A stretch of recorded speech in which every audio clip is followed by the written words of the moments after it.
नमस्कार, मी श्रीकांत उमरीकर. आपण पाहतात अॅनलायझर. लाईक करा, शेअर करा, सबस्क्राईब करा. अॅनलायझरचं ॲप डाउनलोड करा. लाडकी बहीण योजनेतल्या 81 लाख बहिणी बोगस आढळल्या किंवा पात्र नाहीत वगैरे वगैरे अशा बातम्या आल्या. लिब्रांडू पत्रकारांना तर फार जोर आला. त्यांनी मोठ्या मोठ्या त्या बातम्या दिल्या आणि खरंच सरकारची ती प्रचंड मोठी चूक आहे. एका अर्थाने तुम्ही हा भ्रष्टाचारच केलेला आहे, लांगुल चालन केलेले मतदानासाठी. आणि लाडक्या बहिणींना जे गाजर दाखवले, 1500 रुपये त्यांच्या खात्यात देतो म्हणून सांगितलं निवडणुकीच्या तोंडावरती, हे आक्षेपार्हच आहे. ते आम्ही सगळ्यात पहिल्यांदा सांगतो. आणि या सगळ्या फुकटाफाकटीच्या योजना रेवडी कल्चर म्हणून स्वतः पंतप्रधानांनीच ज्याची रेवडी उडवलेली होती संसदेमध्ये, आणि आज तोच पक्ष याचं समर्थन करतो. आम्ही तर त्याचा निषेधच करतो, हेच पहिल्यांदा सांगतो. उगाच संदिग्धता नको. पण जो मुद्दा त्याच्याही पलीकडचा आहे की मुळात हे सगळ्या फुकटाफकटीच्या योजना बंद कराव्यात, हे तर आमचं म्हणणं आहेच. पण आता जो पुढचा मुद्दा या 81 लाख बोगस प्रकरणातून समोर येतोय, हे सगळ्याच जिथं जिथं तुम्हाला अनुदानं द्यायची आहे तिथं ही अशी नीट व्यवस्थित चाळणी गाळणी लावायची का नाही? सरधोपटपणे आपल्याकडं अनुदान वाटप केलं जातं, खैरात वाटली जाते, आणि हे सगळं सर्वसामान्य करदात्यांच्या कष्टाच्या पैशावर चालू असतं. सरकार काही स्वतः कमवत नसतं. सरकार समस्या क्या सुलझा आहे, सरकार खुद समस्या आहे, आम्ही जे वारंवार म्हणतो ते यामुळे. सरकार काही स्वतः उत्पादन करत नसतं. सरकारी नोकऱ्या द्याव्यात म्हणणाऱ्यांचा मूर्खपणा हा आहे की मुळात सरकार काहीच निर्माण करत नाही. असलेले बांडगुळ आहे सरकार म्हणजे. या सगळ्या आपल्यासारख्यांच्या जीवावर जगणारं सरकार एक बांडगुळ आहे. त्या बांडगुळाकडून तुम्ही अपेक्षा करता की त्यांनी काहीतरी द्यावं म्हणून. जेव्हा हे आता जवळपास 2300-2400 कोटी रुपये हे मातीत गेलेले आहेत ह्या 81 लाख बोगस महिलांमुळे. कोणाचे गेले? तुमचे, आमचे गेले. पहिला मुद्दा आम्ही ह्या निमित्तानं उपस्थित करतो की सगळ्या ज्या काही योजना असतील सरकारी पातळीवरच्या, त्यांच्या बाबतीमध्ये अशी कडक काही ना काहीतरी तर पडताळणी झाली पाहिजे, चाळणी लावल्या गेली पाहिजे. कोण पात्र, कोण अपात्र, तुम्ही कुठले तरी निकष ठरवा ना. शालेय मुलांना दुपारचं जेवण मागितलं कोणी होतं, पण तुम्ही द्यायची हौस तुम्हाला, आणि तिथं ते शिजवा. मग ते इतके त्याच्यातले प्रकार होऊन बसलेले जातात. त्याचं ते कॉन्ट्रॅक्ट कसं दिलं, मग काही जण नाही कसं म्हणतात, मग संस्था चालक म्हणतात तुम्हाला काय करायचं घ्यायचं नाही तर नका घेऊ, आम्ही वाटप करू, पण तुम्ही किरकिर करू नका. मी स्वतः माझ्या मुलाच्या बाबतीमध्ये जेव्हा ही तक्रार केली होती, शेवटी मुख्याध्यापक म्हणले तुम्ही नका घेऊ, तुमच्या मुलाला घेऊ नको म्हणा, पण बाकीच्या आजूबाजूचे लोक येतात, त्याचं ते जे सिस्टीम चालू आहे, आम्हाला कशाला संकटात पाडतं. म्हणजे तुम्हाला कोणी मागू किंवा न मागू, तुमच्या सोयीसाठीचं म्हणून तुम्हाला दान धर्म करायचा आहे, तुमच्या सोयीसाठीचं म्हणून तुम्हाला ही सगळी भ्रष्टाचाराची कुरणं तयार करून ठेवायची आहेत. कोणी मागितले होते फुकट पुस्तकं? ते सगळा जो फुकट संच आहे पुस्तकांचा, शालेय पुस्तकांचा, त्याच्या किमतीच्या 5 पट तर बाकीची स्टेशनरी बाहेरून पालकांना खरेदी करावी लागते. मग ते तेवढ्यासाठीच काय तुमचं हे पडलेलं आहे उगाच? पण नाही. बरं, जे पात्र, ह्याच्यात पुन्हा एक मुद्दा या 81 लाख बोगस प्रकरणातून पुढे आलाय की जो गॅस सिलेंडरच्या बाबतीमध्ये सिद्ध पण झालेली गोष्ट ती की तुम्ही हे सगळं करण्याच्या पेक्षा ज्या लाभार्थी आहेत त्यांच्या खात्यामध्ये जसं लाडक्या बहिणीत पैसा द्यायला लागला तुम्ही, आम्ही टीका किती करू पण हे तरी बरोबरीने डायरेक्ट त्याच्या खात्यामध्ये पैसा चाललाय. गॅसची सबसिडी खात्यामध्ये चालली. प्रत्येक अनुदानाच्या बाबतीमध्ये सरकारने सगळ्यात पहिल्यांदा जे कोणी पात्र आहे तुमच्या निकषाप्रमाणे, त्याच्यावरचा वादविवाद ही वेगळी गोष्ट आहे. लोकांना पैसे द्यावेत की नाही, योजना वाटप करावे की नाही, शेतकऱ्यांना पीक कर्ज, सगळे वाद बाजूला ठेवतो. पहिल्यांदा द्यायचं कोणाला हे सांगा ना. लाडकी बहीण कोणाला द्यायचंय तुम्हाला, काय त्याचे पात्रतेचे काय जे काय तुम्ही निकष ठेवले ते तर तपासले की नाही. आणि जेव्हा ही यंत्रणा म्हणते की आम्हाला माहितीच नाही, हे खरं तर 81 लाख बोगस आढळलेत ना, हे जे ह्या सिस्टीम मधले लोक आहेत ना, त्यांच्या पगारातून पहिले हे पैसे काप. तुम्हाला सांगितलेलं होतं ना हे पात्रता पाहायची म्हणून. राजकीय नेते त्यांच्या सोयीप्रमाणे नेहमीच करणार सगळं, हे कुठलाही राजकीय पक्ष असो तो असंच करणार.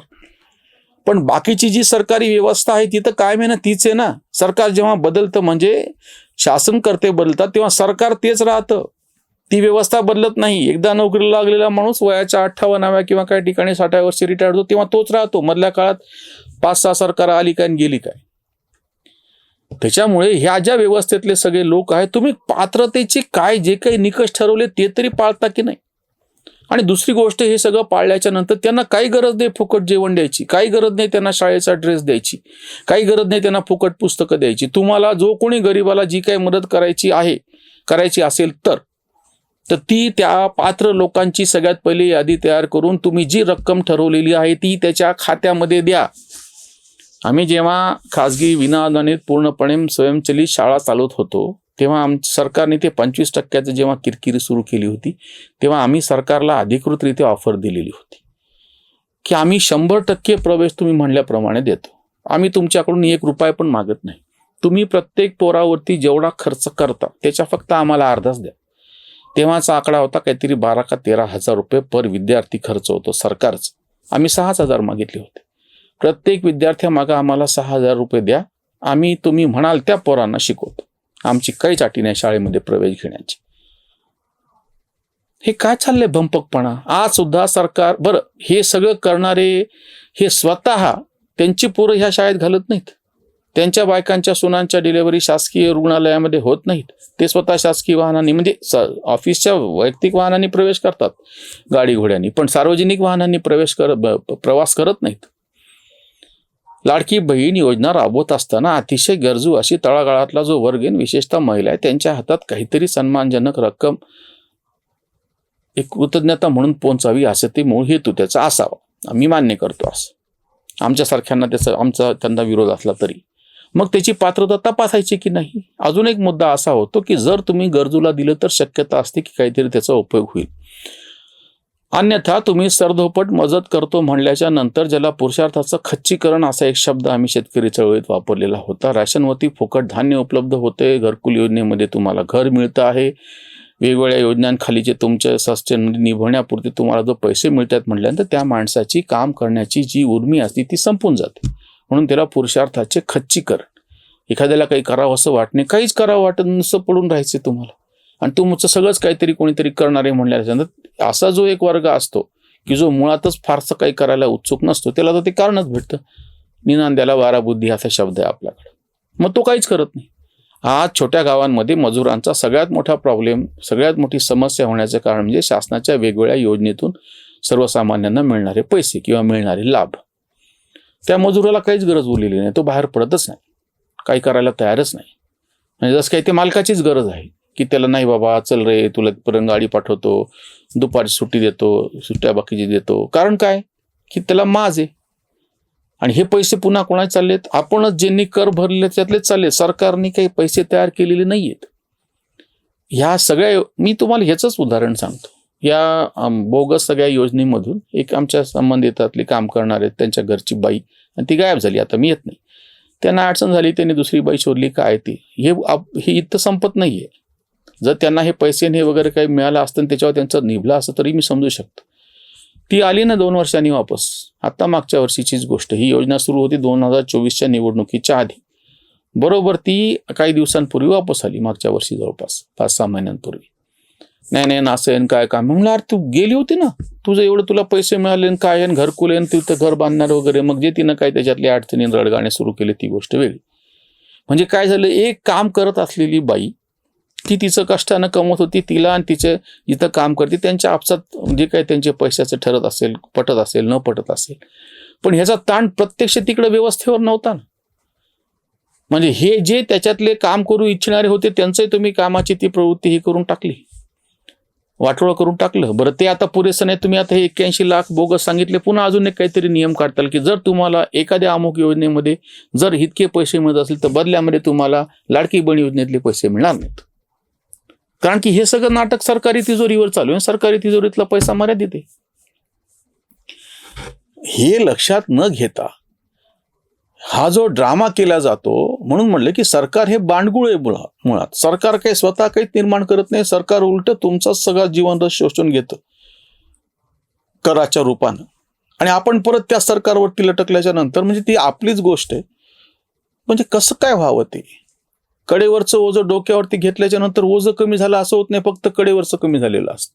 ते डोक्यावर असतंच ना, बोडक्यावर बसलेलं. आणि ह्याचं समर्थन करणारे तर कायच बोलावं.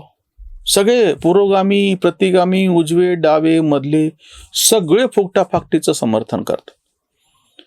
म्हणजे असं कोणी म्हणत नाही. श्रीमा माटेचा मला वाटतं तो फार सुंदर धडा आहे. इथे एक मोठे कोणीतरी सरकार दरबारी काम करणारे होते आणि त्याच्याकडे ते कागद होते सगळे लिहायची. ते घरी आणून ठेवायचे. एकदा पाहत होतं घरातले कागदच गायब. कागद कसे गायब झाले तर त्या काम करणाऱ्याच्या घरातल्या पोरानं त्याच्यातले 2 कागद एकदा शाळेत नेले. बाकीच्यांना फार आवडले ते. प्रत्येकाला तो पोरगा कागद द्यायला लागला. असं करता करता तो जो सगळा दस्त होता तो संपून गेला दस्ता.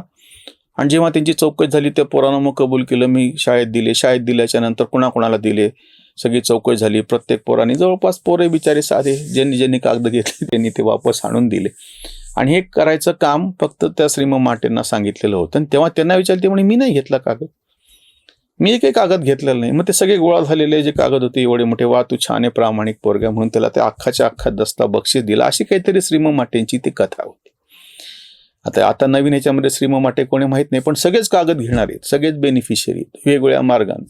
सरकारला लुटण्यामध्ये सगळेच पुढे असतात. ह्या सगळ्या लाडक्या बहिणींचे तुम्हाला 81 लाख ह्याच्यातलं बोगसपणा दिसतो. पण एरवी पुढचा शासकीय योजना बाकीच्या पातळीवरती करोडो रुपयांनी शासनाला बुडवणारे, कर बुडवणारे आणि बाकीचे सगळे लोक अवतीभोवती असताना बोलायचं कोणी कोणाला, हा महत्वाचा प्रश्न. आज या 81 लाख बोगस बहिणींच्या निमित्तानं सगळ्याच अनुदानाच्या योजनांना गाळणी लावण्याचं, चाळणी लावण्याचं मुद्दा समोर आलेला आहे. याचा गांभीर्याने विचार झाला पाहिजे. जे पात्र आहेत त्यांना आणि फक्त त्यांनाच अनुदान द्यावं, तेही कशा स्वरूपातलं द्यावं ती गोष्ट पुन्हा वेगळी. जसं आम्ही शिक्षणाच्या बाबतीत एज्युकेशन वाउचर द्या की ते जमा केल्याच्या नंतर त्या शिक्षण संस्थेला पैसे मिळतील. रेशनमध्ये सुद्धा फूड कुपन असं म्हणतात की तुम्ही ते पैसे हे करायचे आणि तुम्ही जिथून धान्य खरेदी करणार असाल त्याच्या बदल्यात तेवढे जमा होतील. असे वेगवेगळे मार्ग आहेत. प्रत्यक्ष जर पैसे द्यायचे नसतील तर एज्युकेशन वाउचर असो किंवा फूड कुपन असो किंवा अजून जीवनावश्यक वस्तूच्या संदर्भातलं सुद्धा काही एखादं कुपन असं करता येईल. जर करायचं असेल तर सरकारला पैसे डायरेक्ट द्यायचे नसतील तर. पण बरेच गोंधळ आहेत. त्याच्यापेक्षा सगळं सोपा उपाय, लाभार्थींच्या खात्यामध्ये तुम्ही पैसा जमा करा. फक्त त्याच्या आधी लाभार्थी कोण आणि कसे आहेत ते कडकपणे तपासून घ्या. इथेच थांबूया. धन्यवाद. स्वधर्म जागृतीचा विधायक बुरुज